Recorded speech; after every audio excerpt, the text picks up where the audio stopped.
ಕೇಂದ್ರ ಸರ್ಕಾರ ರಾಜ್ಯಕ್ಕೆ ನಿರಂತರವಾಗಿ ಅನ್ಯಾಯ ಮಾಡುತ್ತಾ ಬಂದಿದೆ. ರಾಜ್ಯಕ್ಕೆ ಕೊಡಬೇಕಾದ ಅನುದಾನವನ್ನ ಕೊಡುತ್ತಿಲ್ಲ. ಭದ್ರಾ ಮೇಲ್ದಂಡೆ ಯೋಜನೆಗೆ ಸಂಬಂಧಿಸಿದಂತೆ 2023-24 ಕೇಂದ್ರ ಬಜೆಟ್ನಲ್ಲಿ ಘೋಷಿಸಿರುವ 5,300 ಕೋಟಿ ಅನುದಾನವನ್ನ ಬಿಡುಗಡೆ ಮಾಡಲಿಲ್ಲ.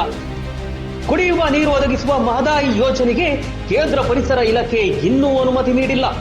ರಾಜ್ಯದ ಮಹತ್ವಾಕಾಂಕ್ಷೆ ಮೇಕೆದಾಟು ಯೋಜನೆ ಜಾರಿಗೆ ಕೇಂದ್ರ ಸರ್ಕಾರ ಇನ್ನೂ ಒಪ್ಪಿಗೆ ನೀಡಿಲ್ಲ. ಕೇಂದ್ರ ಸರ್ಕಾರ ನಬಾರ್ಡ್ನಿಂದ ಕರ್ನಾಟಕಕ್ಕೆ ಕೊಡುವ ಸಾಲದ ಪ್ರಮಾಣವನ್ನ 58% ಕಡಿತಗೊಳಿಸಿದೆ. ಈ ಮೂಲಕ ರಾಜ್ಯದ ರೈತರಿಗೆ ಅನ್ಯಾಯ ಮಾಡಿದೆ. ಹಣಕಾಸು ಆಯೋಗವು ರಾಜ್ಯಕ್ಕೆ ಹಂಚಿಕೆ ಕಡಿಮೆಯಾಗಿರುವುದಕ್ಕೆ ಪರಿಹಾರವಾಗಿ 5,495 ಕೋಟಿ ಅನುದಾನವನ್ನ ಬಿಡುಗಡೆ ಮಾಡಲಿಲ್ಲ. ಪೆರಿಫೆರಲ್ ರಿಂಗ್ ರಸ್ತೆ ಮತ್ತು ನೀರಿನ ಮೂಲಗಳ ಪುನರ್ಜೀವನಕ್ಕಾಗಿ 6,000 ಕೋಟಿ ವಿಶೇಷ ಅನುದಾನವನ್ನ ನೀಡಲಿಲ್ಲ.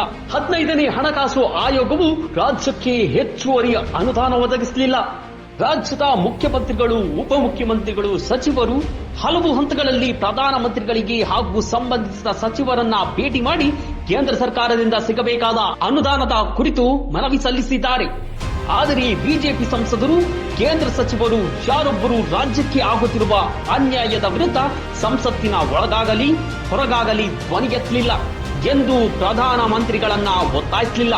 ಕೇಂದ್ರ ಸರ್ಕಾರದಿಂದ ರಾಜ್ಯಕ್ಕೆ ಇಷ್ಟೆಲ್ಲ ಅನ್ಯಾಯವಾಗುತ್ತಿದ್ರೂ ರಾಜ್ಯ ಬಿಜೆಪಿ ನಾಯಕರು ಅಘೋಷಿತ ಮೌನ ವ್ರತ ಆಚರಿಸುತ್ತಿದ್ದಾರೆ.